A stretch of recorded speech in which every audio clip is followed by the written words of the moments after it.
very smart group of people. They know what's happening in the world. It's my second address to the conference as President of the United States, and it's my honor to be here. Thank you very much. As you know, we're gathered at a moment of bold action and historic decision to make America and our allies safer and stronger, more prosperous, more successful than ever before. That's what's happening. Tonight, we're closer than ever to the rise of the Middle East that is finally free at last from Iranian terror, aggression, and nuclear blackmail. That's what's happened. It was nuclear blackmail for years and years.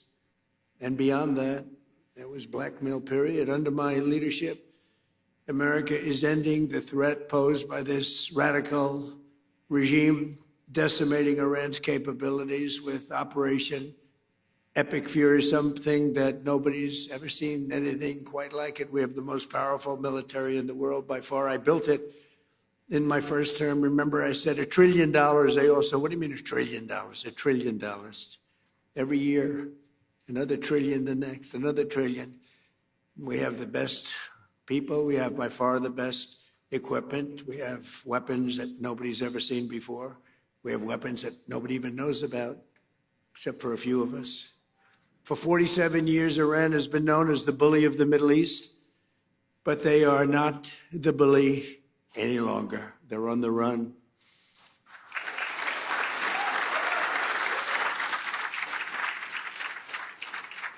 Last June, America's armed forces obliterated Iran's key nuclear facilities in one of the most spectacular military actions of all time. Nobody has ever seen anything like it. In the dead of night, no moon, 1 o'clock in the morning, we went in. It was called Operation Midnight Hammer. And every single one of those bombs hit their mark. Air shafts. They will never build an air shaft again, I promise you that. They went right down that granite mountain through air shafts. Most incredible technology you've ever seen, that a thing like that. And it was decimation, it was obliteration. One of the networks said, well, maybe it wasn't that bad. It was that bad. It turned out to be even more than we thought.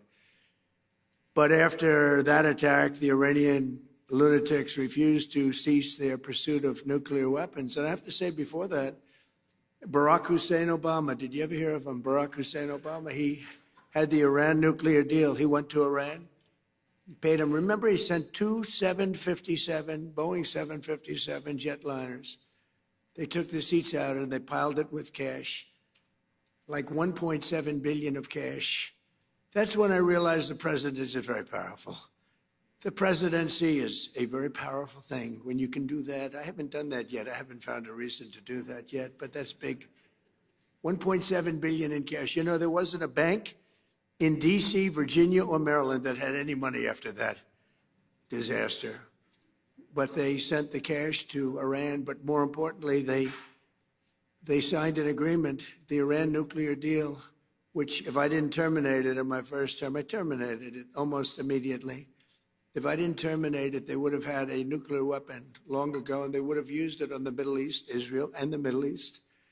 And you know the Middle East because when you look at all the missiles that got fired, UAE had 1,500 missiles shot at it. They didn't think they were going to have any. Saudi Arabia didn't expect to have, I mean, we have the most powerful Saudis. Oh, Yasser, you are so powerful.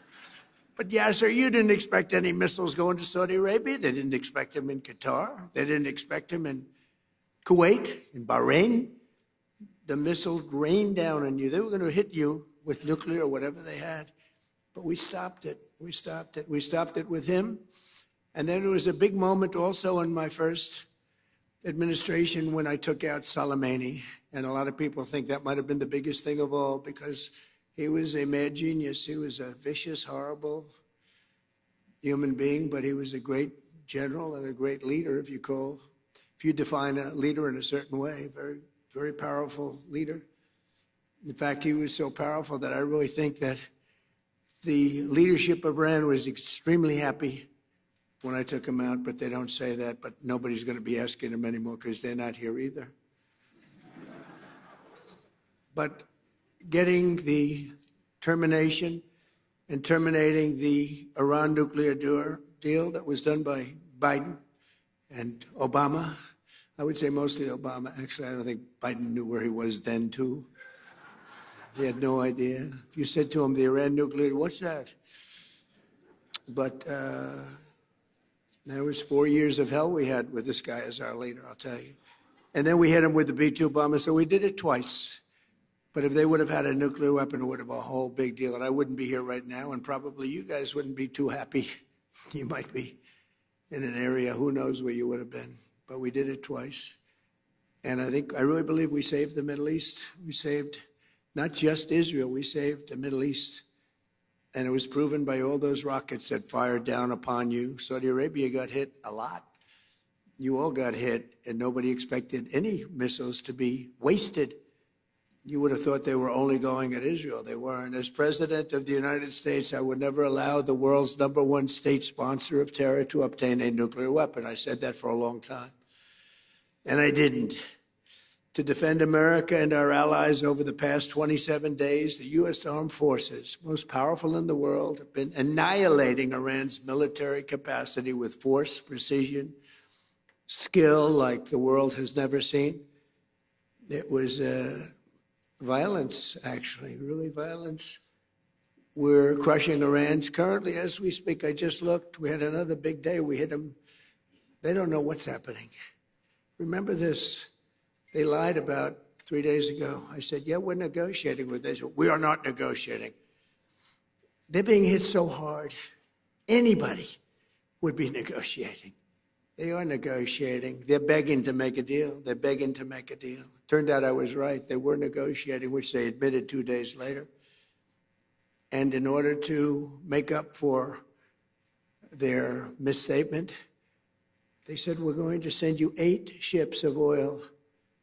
And the following day I saw, this is 2 days ago, I saw on one of the networks, very strange, there are 8 ships of oil coming out of Iran.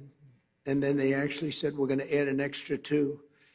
And they added an extra 2, so we had 10 ships. And then people realized we were actually negotiating. And we're negotiating now, and it'd be great if we could do something, but they have to open it up. They have to open up the Strait of Hormuz. Excuse me for this. I'm so sorry. Such a terrible mistake. The fake news will say, he accidentally said, no. There's no accidents with me, not too many. If there were, we'd have a major story. No, well, we had that with the Gulf of Mexico. Remember the Gulf of Mexico? And one day I said, why is it the Gulf of Mexico? We have 92% of the area around it. They have 8%, really less than 8%. But for 350 years, it was good. You know, they were there 100 years longer than us, Mexico. They're at 350, we're at 250.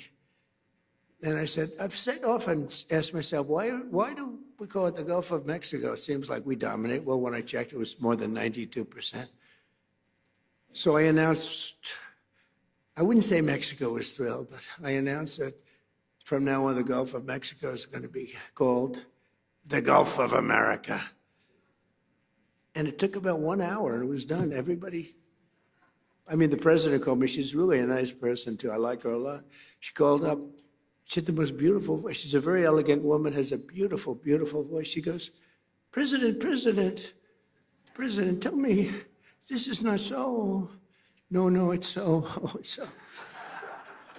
And then Google Maps changed it. We won the court case in about 1 hour, and Google Maps changed the name.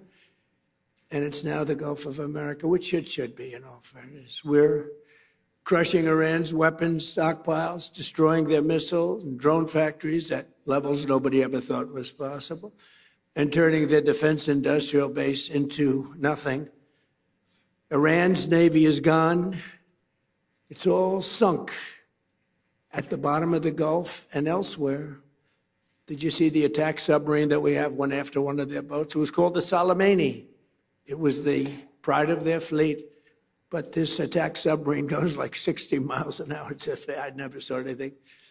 And it caught them in about 2 minutes. And that was the end of the Soleimani. Now, then they're 100% dead. They have 22 mine droppers. They go on mine droppers. And the mine droppers, 22, all 22 are gone. So I guess they can drop mines, but they're going to have to take them out by a rowboat because they don't have any boats. Their Air Force is dead, totally, completely dead. It's out of business. No planes left at all. Their anti-aircraft and communications capabilities are totally dismantled and dead. And their leaders are all dead. Other than that, I think they're doing quite well. No, their leaders are dead. Their supreme leader is no longer supreme. He's dead. Son is either dead or in very bad shape because nobody's heard from him. I think he says, just keep me out of this. This is the only country where nobody wants to lead. There's nobody. Who would like to lead Iran? Please raise your hand, a big audience of distinguished. Who would like to be our leader? Dead silence. Nobody wants to lead. Now, we have an amazing military. We have the greatest intelligence apparatus that anybody's ever seen. We can tell you everything that's going on. We know everything that's going on. We're achieving each and every one of the military objectives 4 weeks ago. And we're doing it really, I guess, we're 2 weeks schedule. We call it a military operation. We don't call it a war. We call it a military operation. We're very disappointed, by the way, with NATO. They didn't come to our aid. I didn't try too hard, actually, because I wanted to prove a point. I didn't sell. They probably think I'm a lousy salesman. I said, would you like to help us? To President of France, Macron, nice guy. He is a nice guy. They said,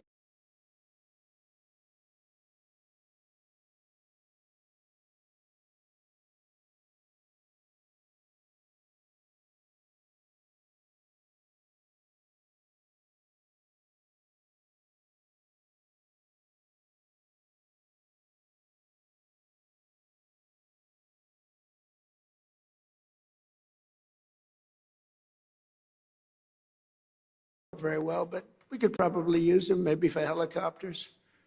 And they said, yes, oh, yes, we are preparing them.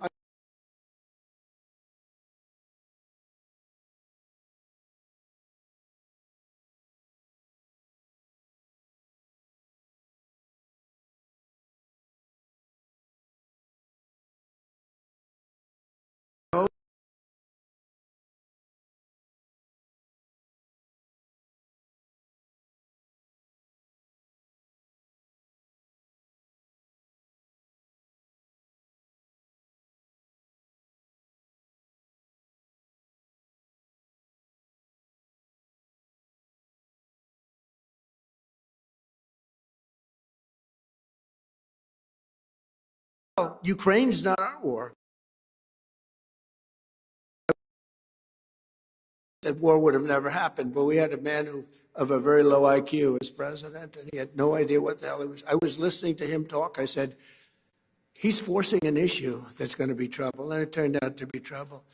Last week, 28,000 soldiers died. The week before that, 32,000 soldiers died. I think we're going to get it settled, but it's a terrible thing. Worse since World War II. I said elite, but the hatred of President Putin and President Zelensky is extreme. Never good. Hatred's a bad thing when you're trying to settle a war. I want to thank the entire kingdom of Saudi Arabia. Been very helpful, unlike NATO. Saudi Arabia fought, Qatar fought, UAE fought, Bahrain fought, and Kuwait fought, even though they shot down 3 of our planes with the finest missiles. We could have done without that. They didn't know they were our planes. They wasted 3 great Patriot missiles, and you have to say there's nothing like these Patriots. We had an attack of 101 a few days ago. 101 missiles shot at a very valuable thing that we had floating on the water, namely an aircraft carrier, biggest in the world. And they were shot, 101, going 2,500 miles an hour. And out of the 101 missiles shot, 101 missiles were shot down and spread out all over the sea. Pretty amazing. That's called incredible technology, right, Steve? That's called great tech. Now, think of it, 101 missiles going 2,500 miles an hour. You don't have a lot of time. And these aren't necessarily weightlifting shoulders. These are very smart people doing that. And I watched them. I watched their performance. Missiles launched. It's almost like they're bored by it. They have like 9 seconds ahead of FIFA, the most powerful man in sports. Johnny, you never choked, right? These guys can't choke, but they're very smart. High IQs. We need high IQs. We have too many low IQ people. But what happened is, you have to see it. It's very cool. Missiles launched, missiles launching. They're launching. Okay, we're ready. 101 missiles coming at them. All right, we have to have like 11 seconds to make a determination. Then at 7 seconds, fire,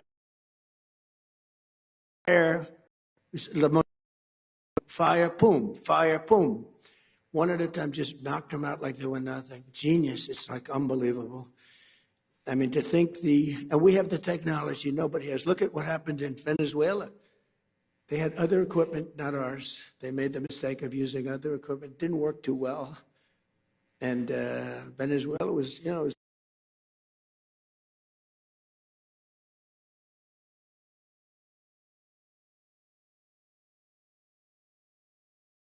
a lot more powerful, but it's not powerful anymore. Within 2 days, I think the damage was done, but now it's really done. Now we're just going after targets. And they have no anti-aircraft, so we're just floating over the top looking for whatever we want, and we're hitting it. And we have another 3,554 targets left, and that'll be done pretty quickly. And then at some point, we're going to have to determine what we do.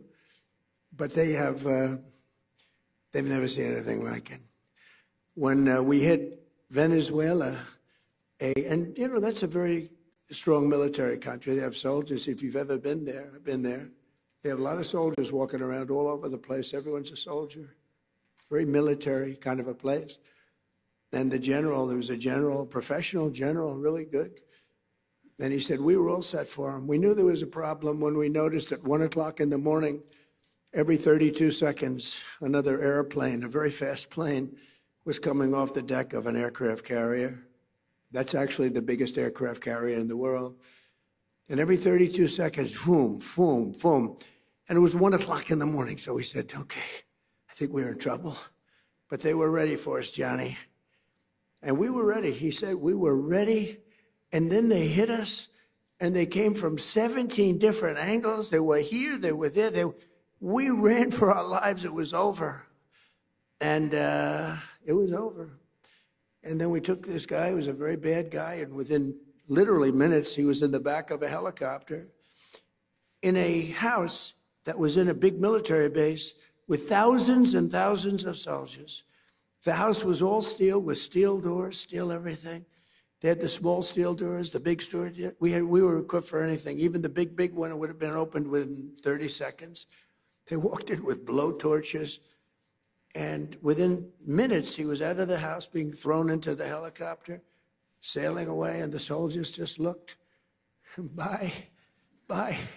Enjoy your trip, sir. It was amazing. It was but this is more amazing what's happening now, because we took a very strong country. I could see the problem you would have had. I mean, this was not a weak country. This was a strong country. They had over 10,000 missiles that they accumulated since October 2nd, if you think. Since the B-2s, they accumulated them in a matter of months, 6 months, but they had well over 10,000. They had rocket launchers. Rocket launchers are more important than the rockets, because you take a rocket launcher out, that's the end of that.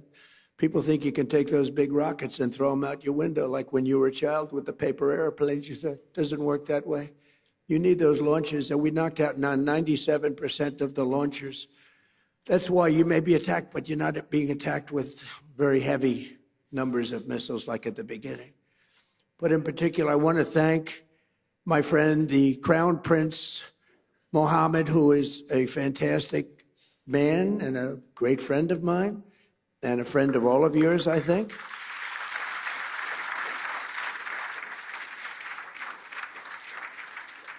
And he's a warrior. He's a warrior. He was not afraid of this country that, frankly, he should have been afraid of because they're very powerful. I want to thank Tamim, because Tamim is, these three people have been unbelievable. Tamim, and then UAE, Mohammed. These are three great people. And they were under tremendous attack, unexpected attack. And they weren't thinking this was going to happen. Nobody was. And they turned against them and really became very powerfully aligned. And they were with us, but they weren't with us very obliquely. They were with us. But I think that I have to acknowledge for their bravery, because they were being hit pretty hard. All three of them, they were being hit pretty hard. The Emir, Mohammed, you had two Mohammeds and a Tamim, and they're friends of mine. And also I have to say that Bahrain and Kuwait, they were stand up, more so than NATO, I want to say, more so than NATO. Now, they're a little closer to the action than NATO in all fairness, but very disappointed with NATO. But I wasn't disappointed with our allies in the Middle East and others. And others. We had tremendous support from countries that were not in the general area, but they were tremendously supportive. I think Turkey was fantastic, actually fantastic, and they stayed out of things that we asked them to, and he's a great leader. He's a great leader. And Indonesia was great. We had so many great, you learn who your friends are, really do. You learn who your friends are. And but Indonesia, Turkey, and so many other countries. But the five were great. But your dear friend and my dear friend he was all man. He stood up and he wasn't scared. Maybe he was, I don't know. Maybe he was, but he didn't show it. He was great, a great leader. Saudi Arabia can be very proud of because he's got a lot of titles. He's the crown prince. He's the prime minister. He's the future king. He's got about 7 other titles. I said, you have more titles than any human being on earth. He's everything. And he deserves to be because he's a winner. So I just want to thank those people. So the Middle East will be transformed, and the future of that region is I don't think it's ever looked brighter. You couldn't have, we did the Abraham Accords. I hope you're going to be getting into the Abraham Accords finally. Yeah, so will you please go back and explain? It's time now. Mohammed said, oh, yes, as soon as we do this, as soon as we do that. I said, Mohammed, we did that. Oh, yes, but we have a couple of other things. It's now time. We've now taken them out, and they are out bigly. We got to get into the Abraham Accords.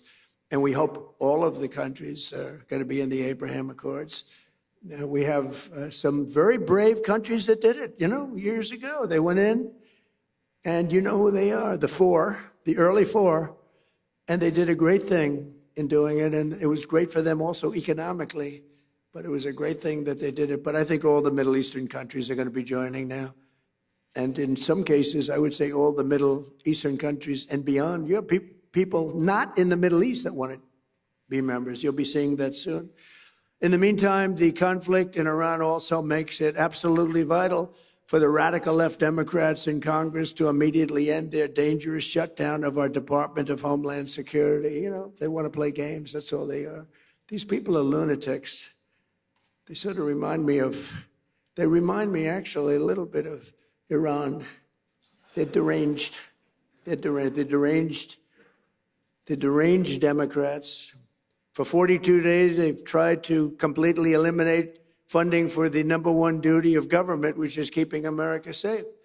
And they want no ICE. They want no border patrol.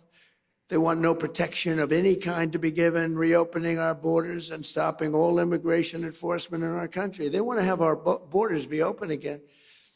We took in 25 million people. We've gotten a lot of them out. Tremendous numbers of people that should never have been here. Over 4 long years before my election, these same radical, lunatic Democrats let 25 million people pour across our borders like they were nothing, like they were non-existent. These people were totally unvetted, unchecked, including murderers, drug dealers, gang members. vicious criminals, even the criminally insane. In 2024, the American people voted in a landslide to stop the invasion of our country. And I won all 7 swing states by millions and millions of votes. We won the Electoral College by a massive number. We won the popular vote, millions and vote, just millions. This was a big election. I loved every minute of it. And for the first time, no Republicans done anything like this in decades, but for the first time we won the counties of America. That's a big one. 2,700 to 525. 2,700 to 525. 87% of the vote. We won 87% of the counties. In other words, it was a mandate like our country has not seen in many decades. It was a mandate for an ideology, which is an ideology.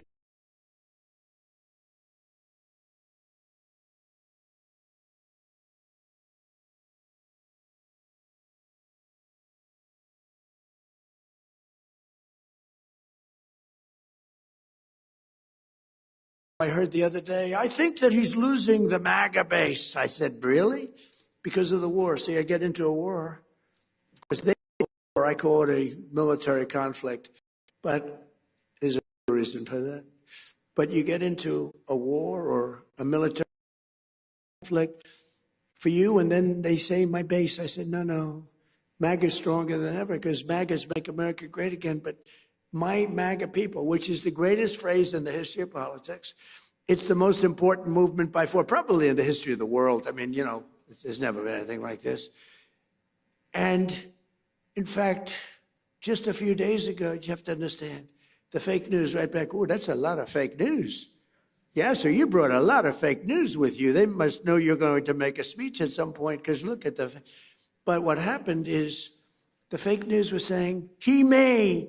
They hope. It's like, oh, we got to get rid of this guy. They say, he may be losing his MAGA base. And that would be maybe the end of him. And then I happened to be watching CNN, which is terrible. They treat me terribly. In fact, just a few days ago, CNN had a poll that had me at 100% of MAGA voters. They said they've never seen anything like that. Can you put that up? I actually said if you could put it up. Do you have the technology to put it up? Go ahead, give it a shot. Sometimes you look at the polling data and there are numbers that just jump off the screen at you, and this is one of those. Because just take a look here. MAGA GOP view of Trump. Approve 100%. 100%. If you are a member of MAGA and the GOP, you approve of Donald John Trump. 0% say that they disapprove. You don't have to be a mathematical genius to know you can't go higher than 100%. He is the 1972 Miami Dolphins. Good technology, thank you. I figured you'd have good tech. I said, I wonder if they could put that poll up. We just did it 2 minutes ago. No, but I was watching this and I'm hearing them saying, could he be losing the MAGA base? I don't think so. You know why? Because MAGA wants to win, number one. Number two, they want our country protected. They don't want another country out there that's hostile and crazy to have a nuclear weapon. And number three, they like us protecting certain allies, whether it's Israel or Saudi Arabia or Qatar or UAE, any of them. They want that. MAGA wants strength and they want victory. They want success. And that's what we have. And we have been very, very successful. When I went into Venezuela, I said, because I campaigned on the fact peace through strength, you wouldn't have to use it. I said, you'll never have to use it, but sometimes use it. And Cuba's next, by the way, but pretend I didn't say that, please. Pretend I didn't say that. Please, media, please disregard that statement. Thank you very much. Cuba's next. So despite the radical left Democrat shutdown, we will continue to defend the sovereign borders of the United States of America, and we'll defend our allies. And your ally, you didn't know they were that tough, did you? You didn't know. They were pretty tough, Iran. Not tough anymore. Now we'll continue to deport dangerous criminal aliens from our country. Just days ago, an 18-year-old girl in Chicago named Sheridan Gorman was gunned down by a savage criminal alien led in by Sleepy Joe Biden and released in a Democrat sanctuary city. He was an animal. The same month, an 83-year-old veteran, highly regarded person, was shoved onto the subway tracks and murdered by an illegal alien with a long criminal history in New York City. These are vicious criminal thugs, disgusting human beings that Democrats have defunded our airports to protect. They want our airports to be defunded so that these people can come into our country. Not going to happen. We're not going to have it. That's why this week I deployed ICE to our airports to help reduce the delays. People there are doing a great job, but they didn't want to pay them. The Democrats didn't want to pay them. And a short time ago, I also ordered emergency funding to resume paying the TSA agents immediately. They're getting paid. Democrats must stop their dangerous and destructive shutdown and reopen the Department of Homeland Security without delay. And it's time that they start thinking properly. That's why they lost in such a landslide and put America first. It's time that they start thinking about America first. And we're honored to be joined tonight by many distinguished guests from around the world, including FII Institute Chairman Yasser Al-Romayan. Where are you, Yasser? Come here, stand up. Yes, yes, please. What a nice name. What a nice name. And his son, Faisal. And by the way, I've known him really well, but you know, I've never heard his last name. So I'm saying, who the hell is Yasser? I know Yasser. I said, who the hell is that guy? But I know him by Yasser, right? I didn't know if it was your first name or your last name. All I know is he's got a lot of power. All I know is he's got a lot of cash. And he's another great leader, actually, and he's a good friend of mine. So nice to be with you and nice to be with your son. Son's beautiful. Saudi Minister of Finance, Mohammed Al-Jadaan. Thank you very much. Thank you very much. Nice to see you again. Good job. I mean, if you want to be a Minister of Finance, Saudi Arabia is a good place to do it, right? You don't have any dearth. There's no dearth of funds. Most places, they say, where are we going to get the money? How about a tax increase? Minister of State, Mohammed Al-Sheikh. Mohammed. Thank you very much. Great honor. Chairman of the Saudi Esports Federation, His Royal Highness Prince Faisal. And of course, please.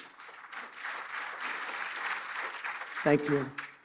And of course, the kingdom's wonderful ambassador to the United States, Her Royal Highness Princess Rima, who's great.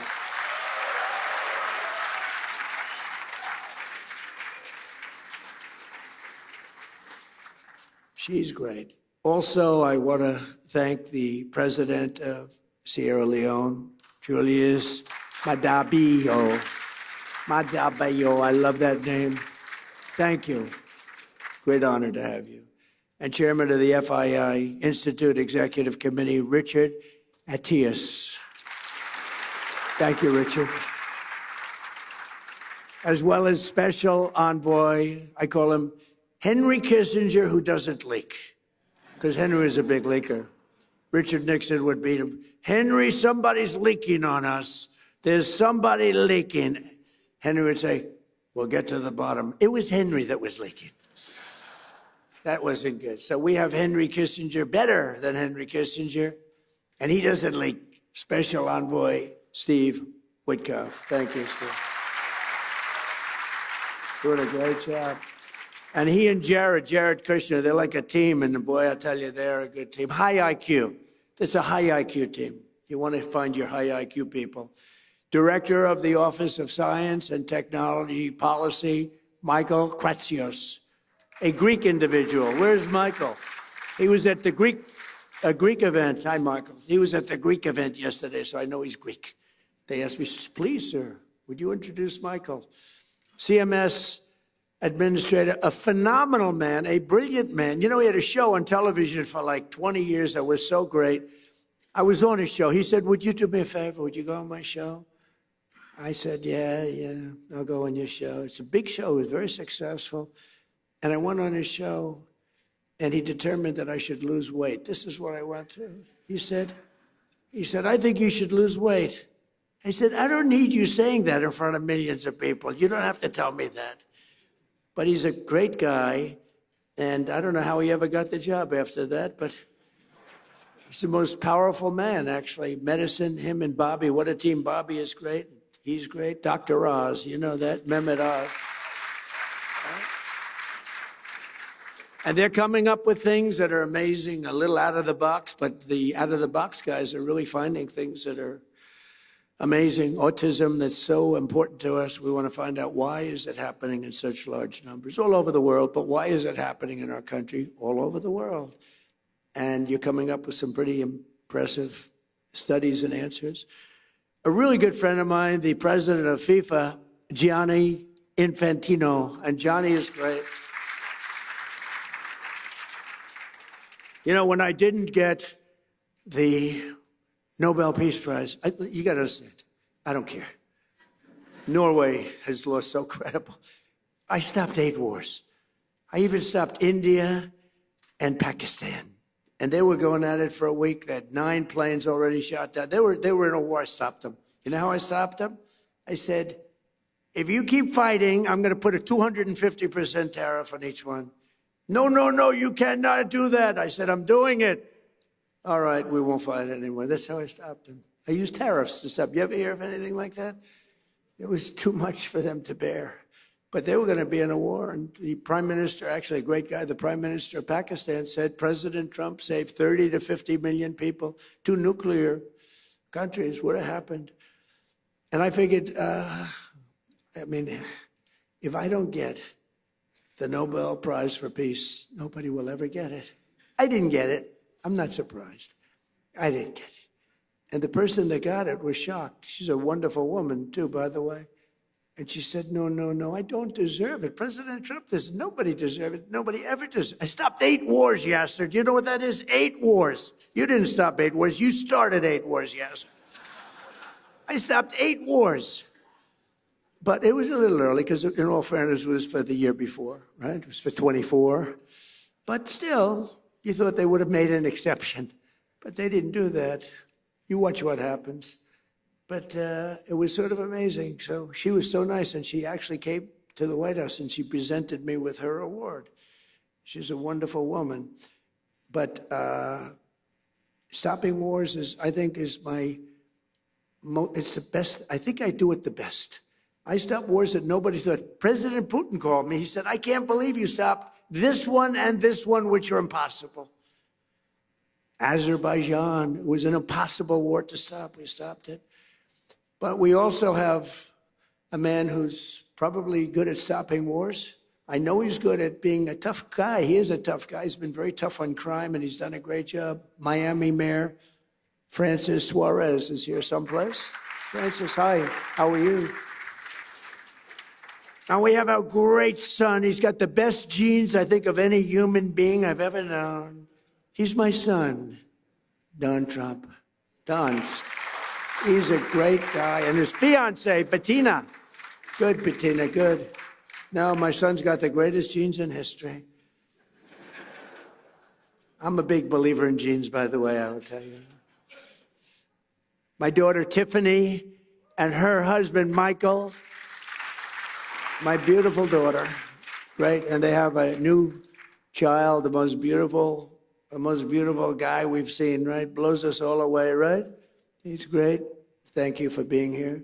And countless other business leaders. We have so many friends of mine here, so many business leaders, but we can't go on because we have a couple of moments more to discuss the world and the economy. Over the past 14 months, the Trump administration has achieved perhaps the most dramatic one-year turnaround of any nation in all of history.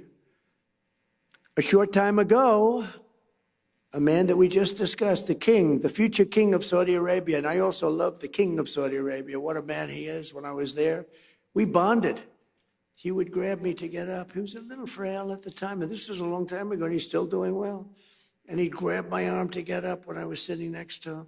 And they said that's the only time he's ever grabbed anybody. He would grab me all the time.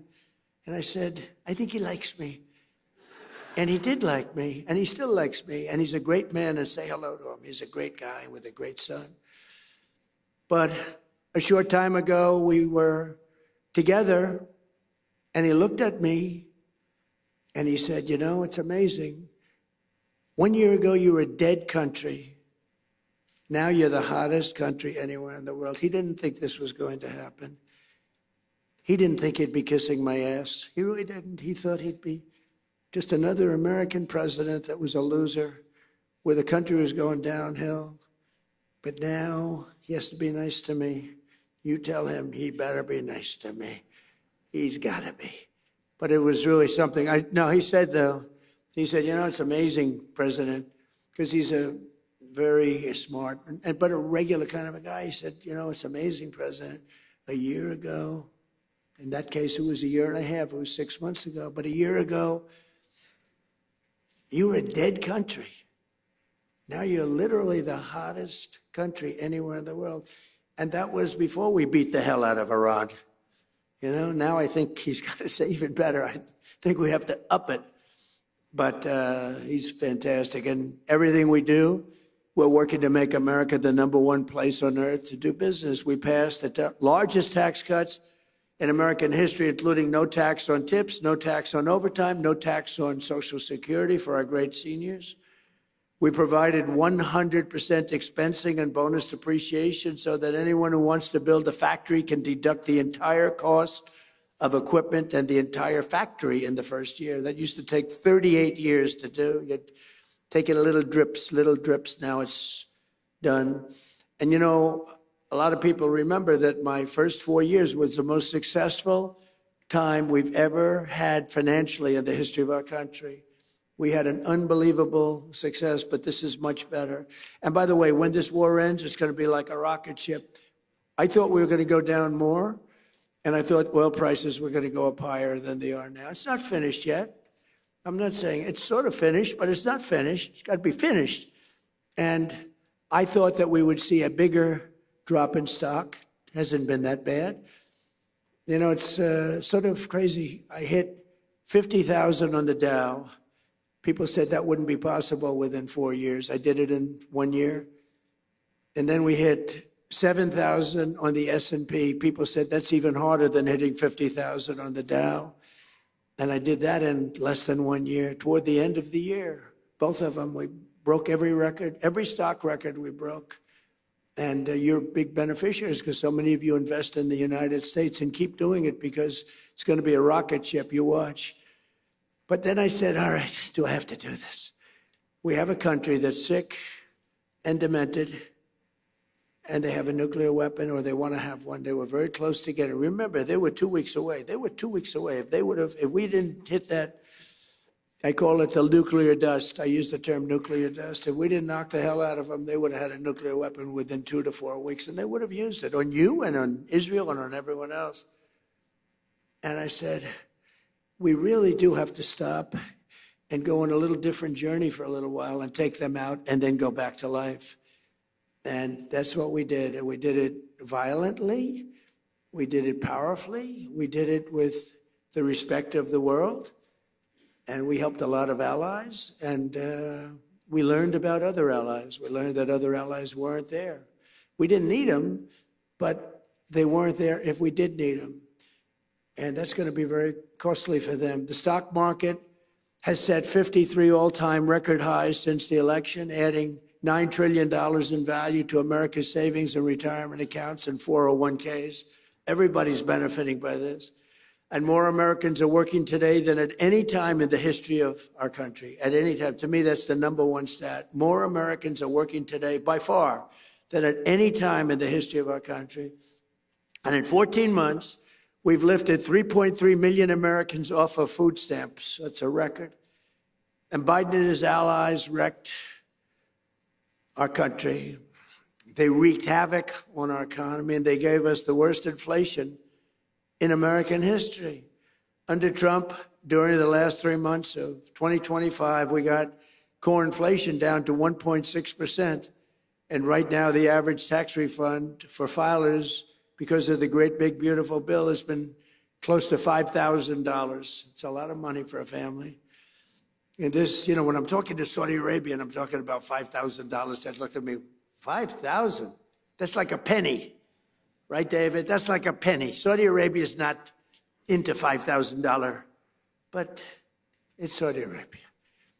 I just want to ask, are the Saudis impressed by the fact that a family has saved $5,000. I know they're looking like, what the hell is 5,000? Their shoes cost them more than 5,000. But that's the way it goes. We're talking about the real world. In his entire term, Joe Biden, I have two terms for him, Crooked Joe and Sleepy Joe. It's always been pretty, I do sometimes a poll, which is a more accurate term, sleepy or crooked, pretty much even. I like sleepy. In his entire term, Sleepy Joe Biden got less than $1 trillion of new investment in the United States, a lot less. And in our first 11 months, 12th month is coming, it's going to be big, we did $18 trillion. Think of it, less than $1 trillion for 4 years.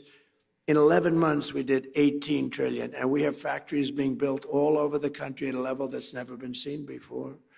And a lot of that has to do with the fact that I allow these plants and everything to build their own electricity. Well, we need big electricity. They're all building their own electricity.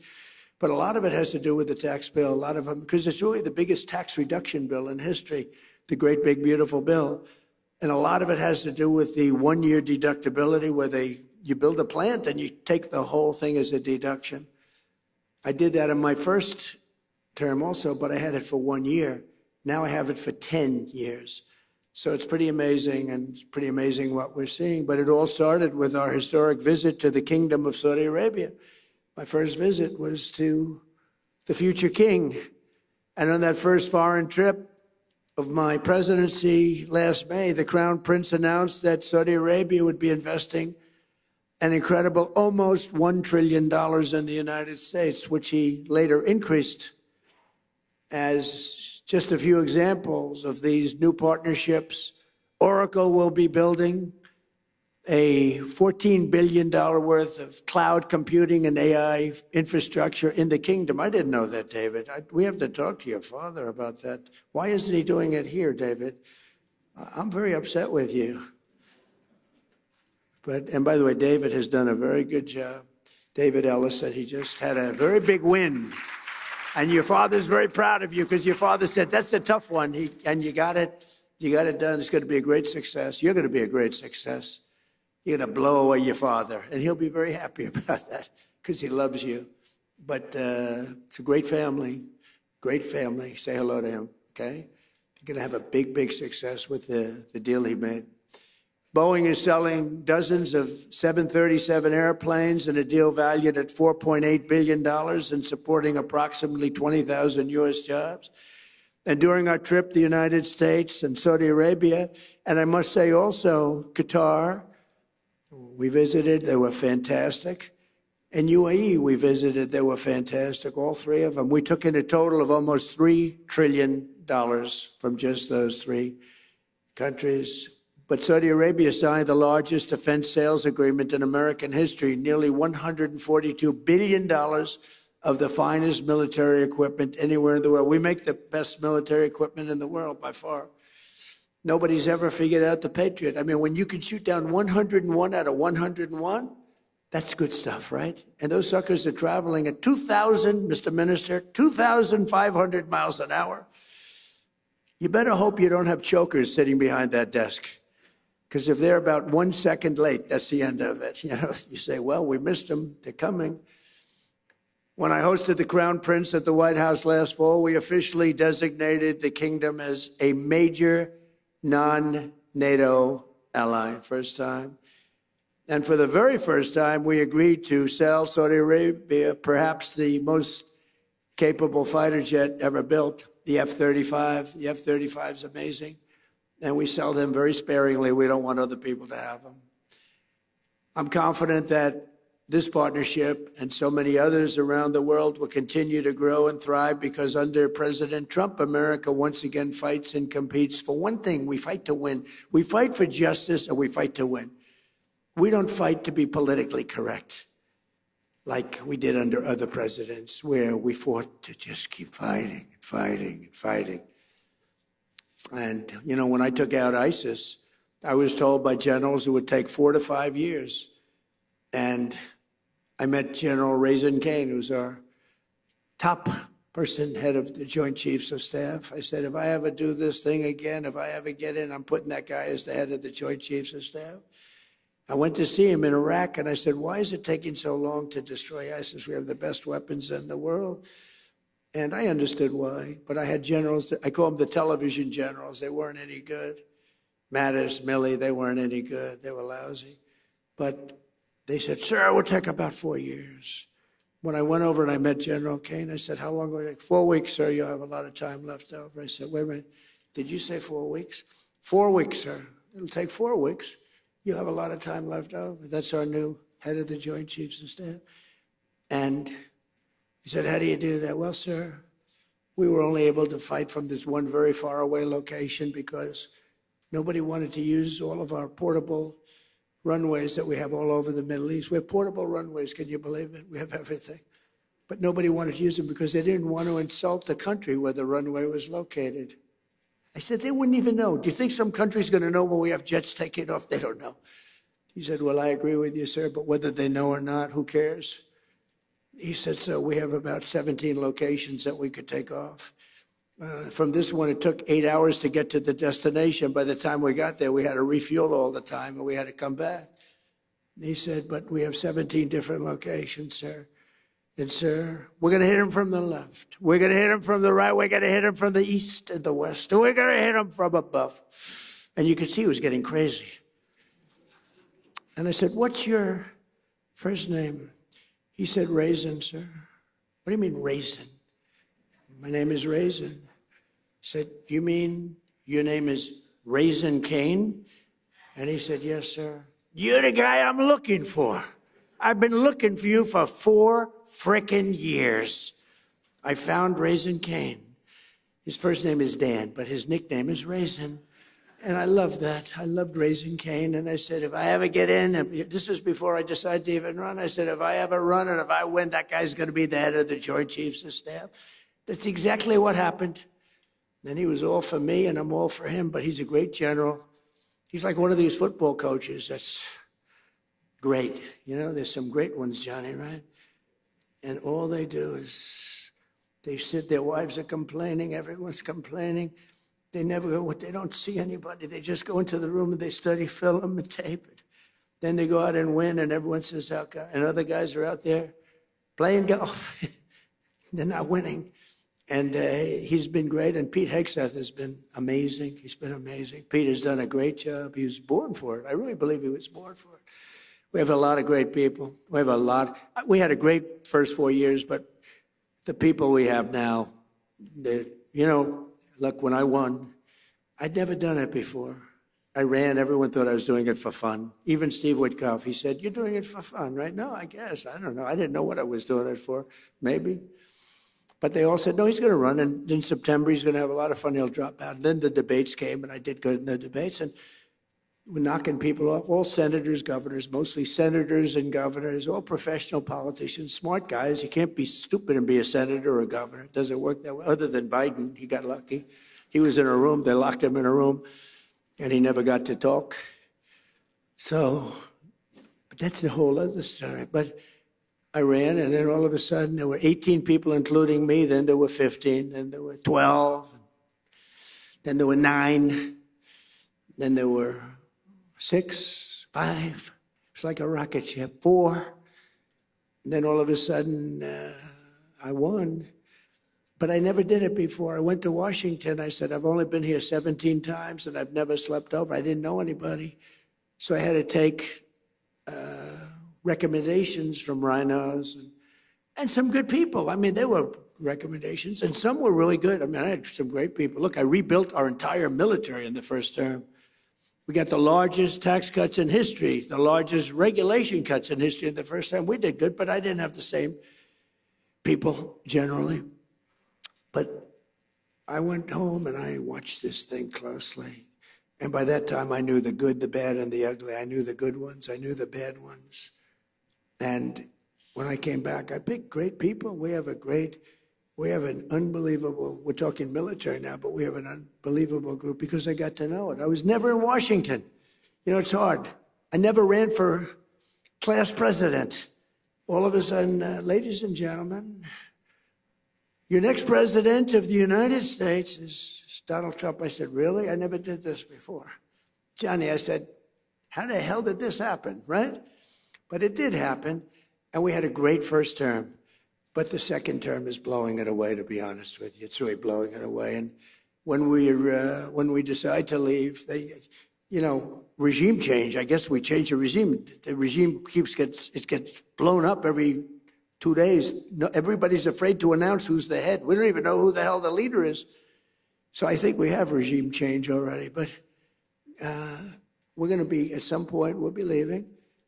And I think you're going to see a rocket ship, because we won't have that dark cloud hanging over our heads, Steve, right, that we did before, which was a nuclear-armed, sick country of Iran, because it might have affected your country, Saudi Arabia, and the others, and it certainly affected Israel more than anybody, the hatred they have for Israel, but it also affected us, because with modern-day equipment, they can fly. And how about the fact that they flew a missile 2,700 miles the other day? They didn't say they had that.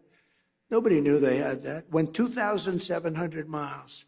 So we learned a lot, but we're determined to have the best technology, the brightest minds, the greatest businesses, and the strongest economic and security partnerships of any nation, anywhere in the world. And for this reason, we're also committed to ensuring the United States remains #1 in artificial intelligence. We're doing great. We're leading China by a lot, and I'll not allow radical left maniacs to sacrifice American AI leadership to red tape or political correctness. It's going good. We're doing really well. We're building factories all over America, the biggest in the world. And in America, we don't fear the future. We invent the future. We're really inventing the future. We have the most brilliant minds. And we invite all nations to join us in building the most powerful AI ecosystem on the planet. We're building more automobile plants than any time in the last 50 years. For a lot of reasons. I think #1, maybe the election, but #2, and a close #2, is tariffs. The tariffs are driving people in from Canada, Mexico, Germany, Japan, South Korea. They're coming in. We're building auto plants all over the United States. Tens of billions. I met Mr. Toyota in Japan. I said, what's your name? He's about 92 years old. Sharp as a tack. What's your name? Toyota. I said, you're rich. I said, do you have anything to do with automobiles? Yes. What do you have to do with Toyota? I own it. And I said, well, do you want to make an investment? Yes, we're going to spend $10 billion, spending $10 billion right now on building 5 plants. Everybody is. They're all coming into America. We're going to be hotter than we were 70 years ago when we dominated the automobile. We made all of the cars. My administration has also worked tirelessly to ensure that America remains at the bleeding edge of crypto revolution. We're really doing great. And if we're not going to do it, then China is going to take it over. They want to do it.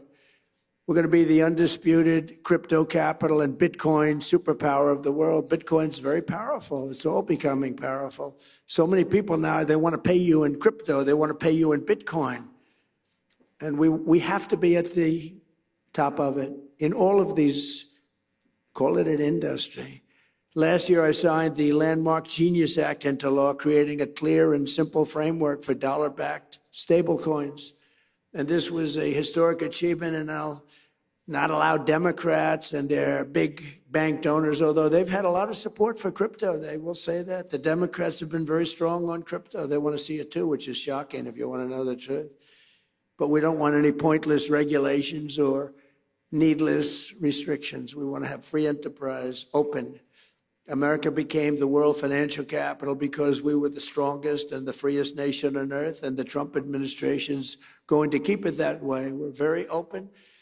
And I tell people, if you have problems, call me. And some of them are amazed. I actually take their call and get their problem solved.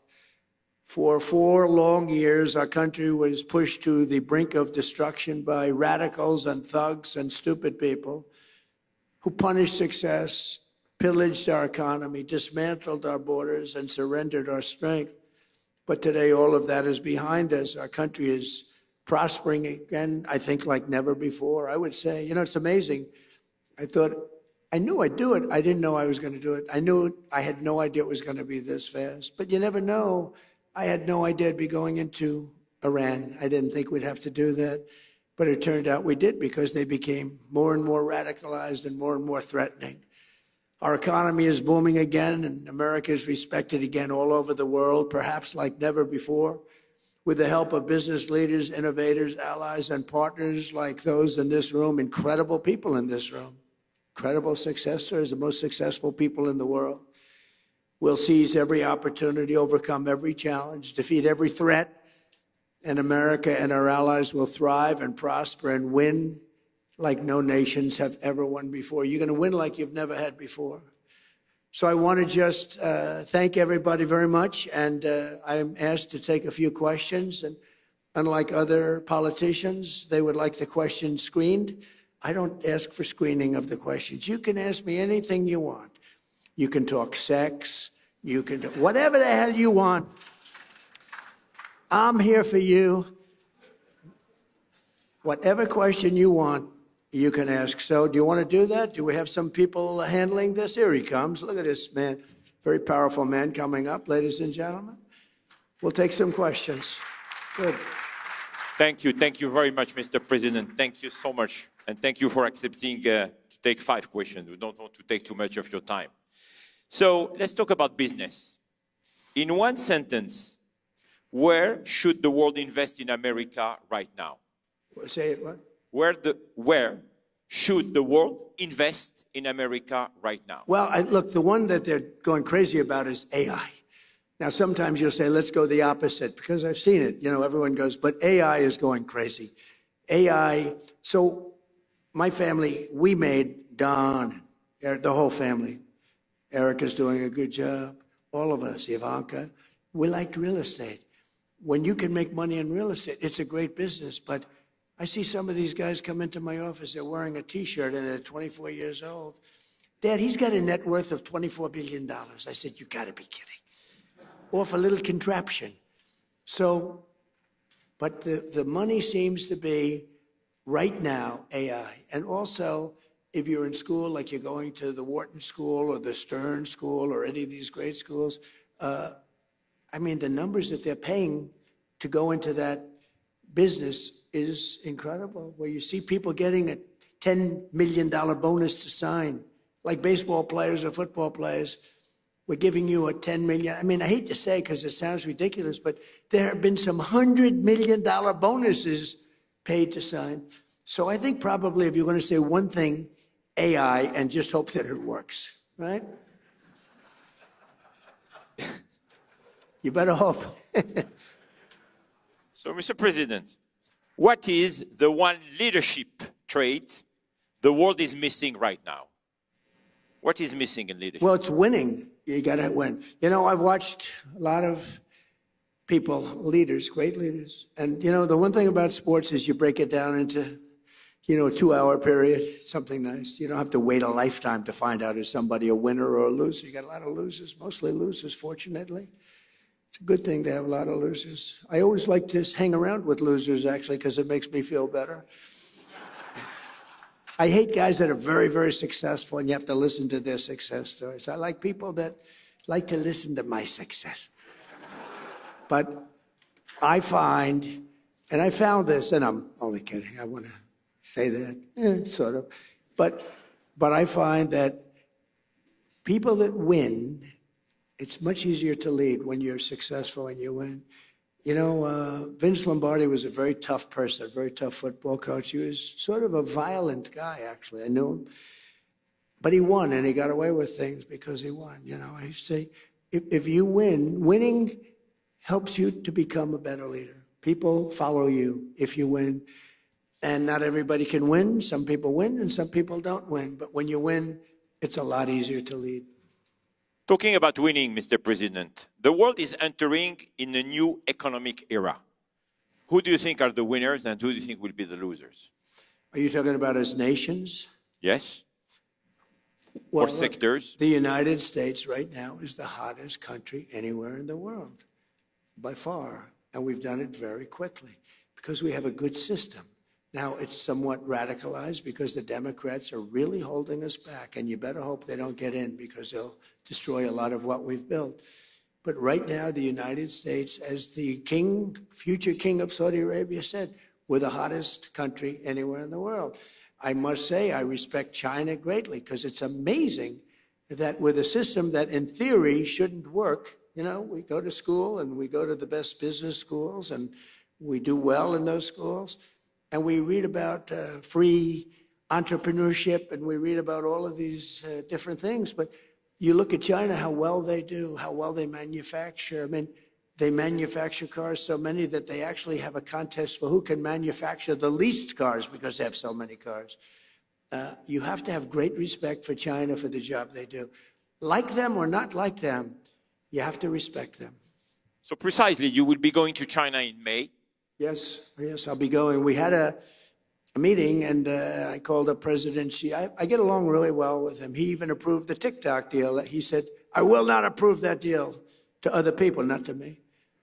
And I thought it was good if we could keep it going. I like it because I'm the #1 person on TikTok. Can you believe it? I put a chart up there, another chart. You want to put another chart up?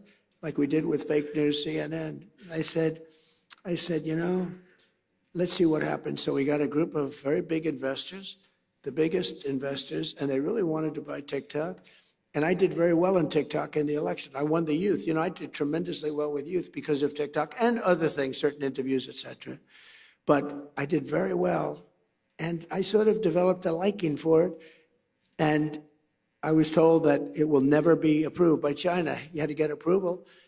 And I didn't really care. And then it got to a point where all of these very successful people were willing to pay a lot of money for TikTok. And I called up President Xi. I said, do me a favor. Will you approve it, please? It's good. It's good for China, good for us, good for everybody. Would you do me a favor? I know you said it was a hard no. And I said, I know you said no to everybody, but you haven't said no to me. Would you do me a favor? Would you approve it? It's good for China. It's good for us. You have a lot of big investors. They're investing in China also. They have a lot of money in China.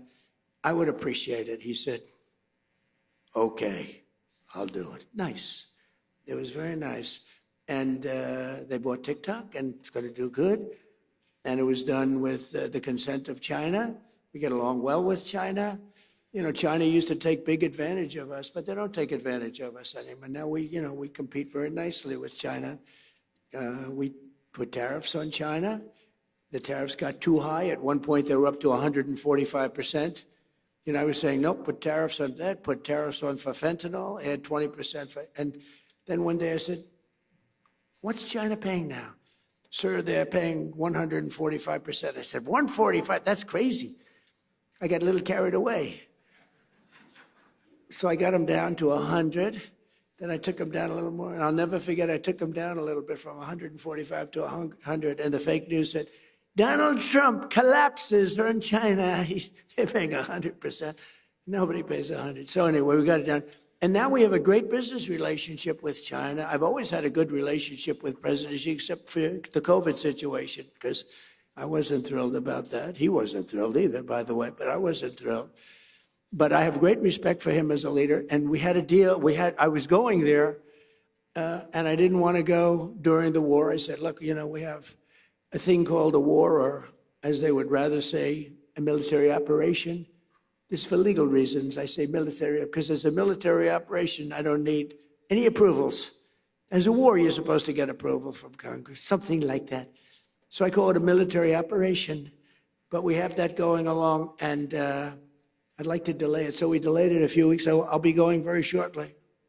Mr. President, we have few leaders here, business leaders from Africa. And of course, we have His Excellency, the President of Sierra Leone. What is your vision about Africa today?